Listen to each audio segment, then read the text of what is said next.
एक नया टॉपिक्स हम लोग शुरू करने वाले हैं इलेक्ट्रॉन मोबिलिटी। लेकिन ये हमको पता होना चाहिए हम लोगों को कि ये इलेक्ट्रिक करंट का चौथा टॉपिक्स है। इससे पहले हम लोग इंट्रोडक्शन ऑफ इलेक्ट्रिक करंट पढ़ चुके हैं। दूसरा टॉपिक्स हमारा ड्रिफ्ट वेलोसिटी था, उसके बारे में हम लोग पढ़े थे। और पिछला क्लासेस का वीडियो जो था उसमें हम लोग relation between drift velocity and electric current के बारे में पढ़ चुके थे। ये तीन टॉपिक्स जो है इलेक्ट्रिक करंट टॉपिक्स से है। आज आज हम लोग चौथा टॉपिक शुरू करने वाले हैं इलेक्ट्रॉन मोबिलिटी।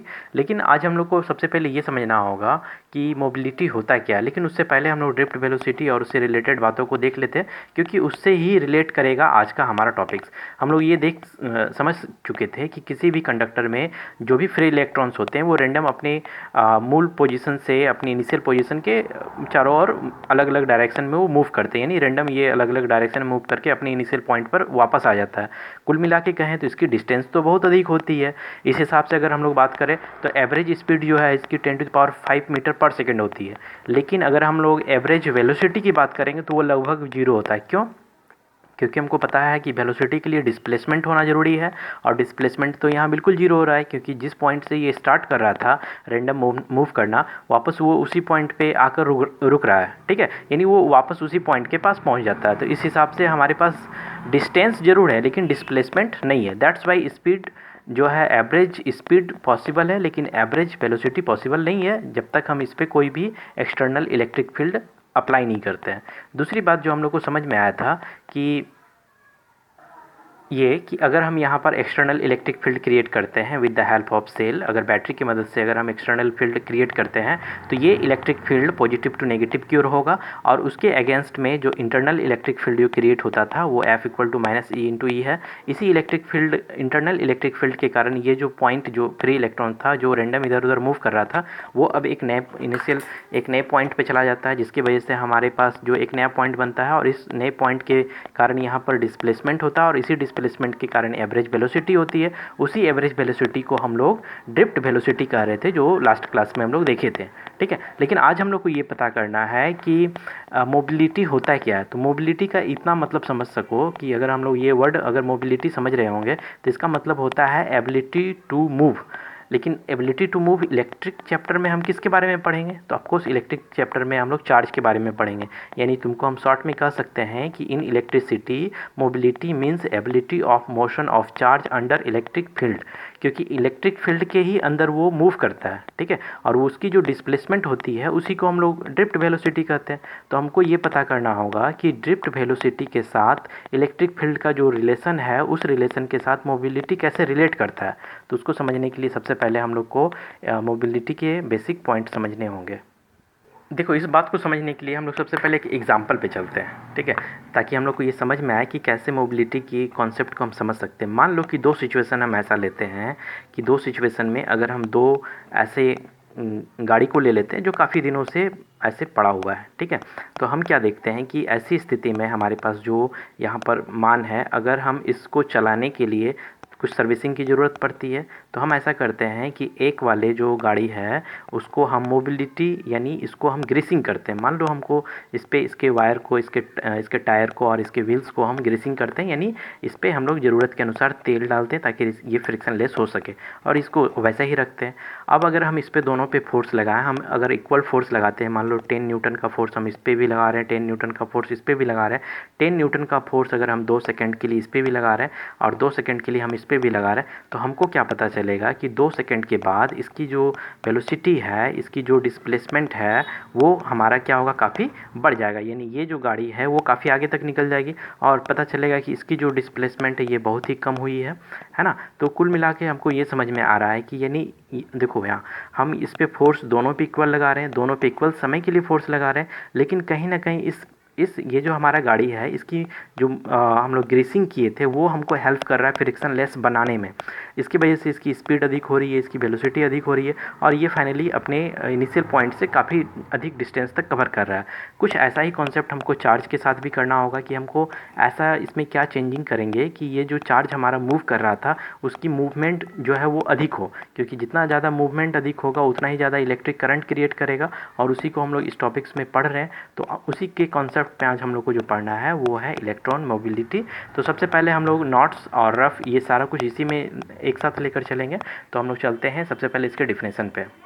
देखोगे यहाँ पे हम लोग डिफिनेशन लिख के रखे हुए हैं कि the mobility of free electrons in a conductor is defined as the drift velocity acquired per unit strength of the electric field applied across the conductor, it is denoted by mu. ऐसे समझो कि मान लो हम यहाँ पे एक conductor लिए हुए हैं और इस कंडक्टर में बहुत सारे फ्री इलेक्ट्रॉन्स हैं, ठीक है। अलग अलग फ्री इलेक्ट्रॉन्स की बात अगर हम लोग करते हैं तो अगर हम जैसे ही इस पर इलेक्ट्रिक फील्ड ई क्रिएट करते हैं with the help of cell, battery की मदद से अगर हम इलेक्ट्रिक फील्ड क्रिएट करते हैं तो इसके इंटरनल इलेक्ट्रिक फील्ड जो क्रिएट होते हैं वो इक्वल एंड अपोजिट होता है।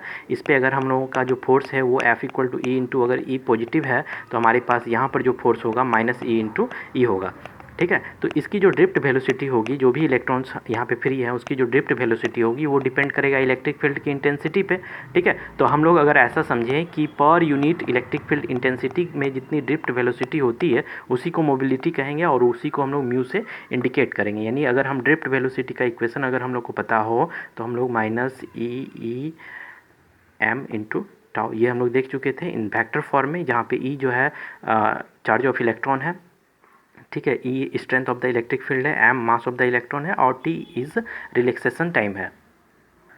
ये जो हमारे पास रिलैक्सेशन टाइम है इसी को एवरेज रिलैक्सेशन टाइम के रूप में भी हम लोग समझ रहे थे। तो हम लोग इतना समझ सकते हैं कि average relaxation time is the collision of the two successive free electrons, यानी दो फ्री इलेक्ट्रॉन्स के कॉलिजन होने में जो समय लगता है उसी को हम लोग रिलैक्सेशन टाइम के फॉर्म में हम लोग समझेंगे।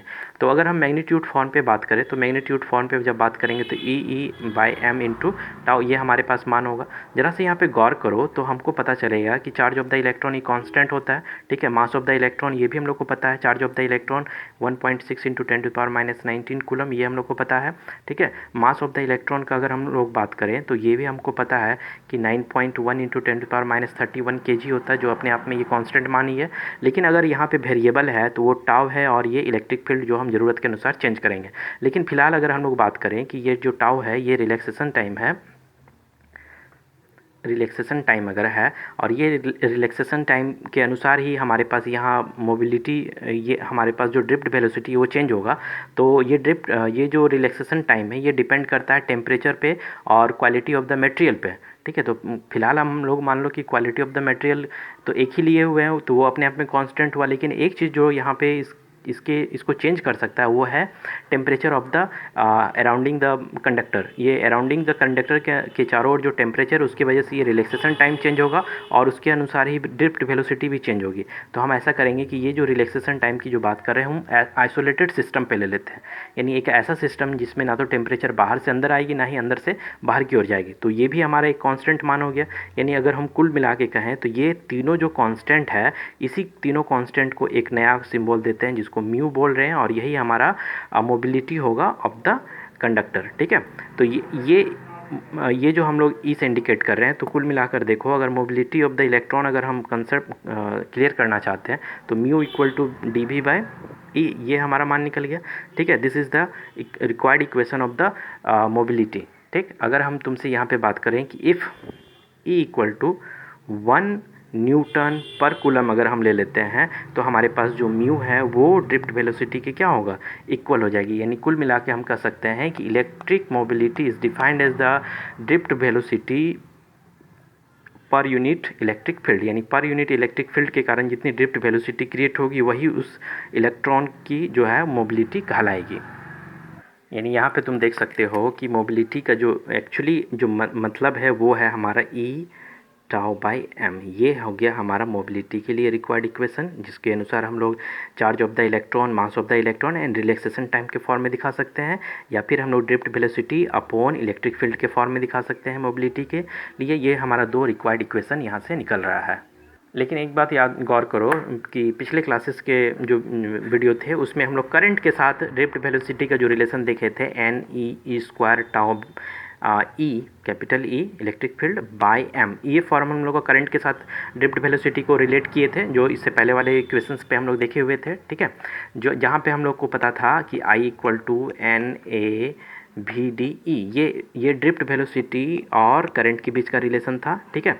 हम अभी फ़िलहाल जो है करंट के साथ मोबिलिटी को रिलेट करते हैं। जैसे देखो यहाँ पे E tau by M, E tau by M, एक ठो ई टाउ और एम को अगर हम म्यू कह रहे हैं तो हमारे पास जो मान हो गया वो n a e mu capital E, ठीक। ठीक है।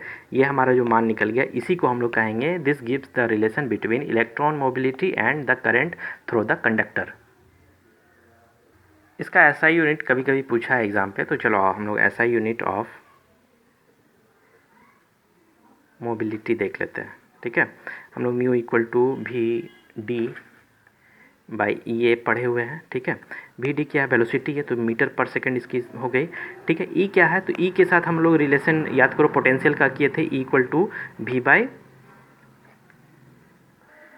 Distance l. तो यहाँ पर हमारे पास जो मान निकल गया, ये पोटेंशियल निकल गया और ये हमारा लेंथ का मीटर हो गया, यानी इसको हम पोटेंशियल पर मीटर कह सकते हैं। ठीक है, अगर हम इसको ऊपर लेके चले जाएं तो जो हमारे पास मान है वो यहाँ से ऐसा निकलेगा, मीटर पर सेकेंड वोल्ट, और यहाँ पर मीटर हो गया। ठीक है, तो हमारे पास ये जो फाइनली जो मान निकल गया वो मीटर स्क्वायर पर वोल्ट पर सेकेंड, ये इसकी SI unit of the mobility के फॉर्म में हम लोग समझ सकते हैं।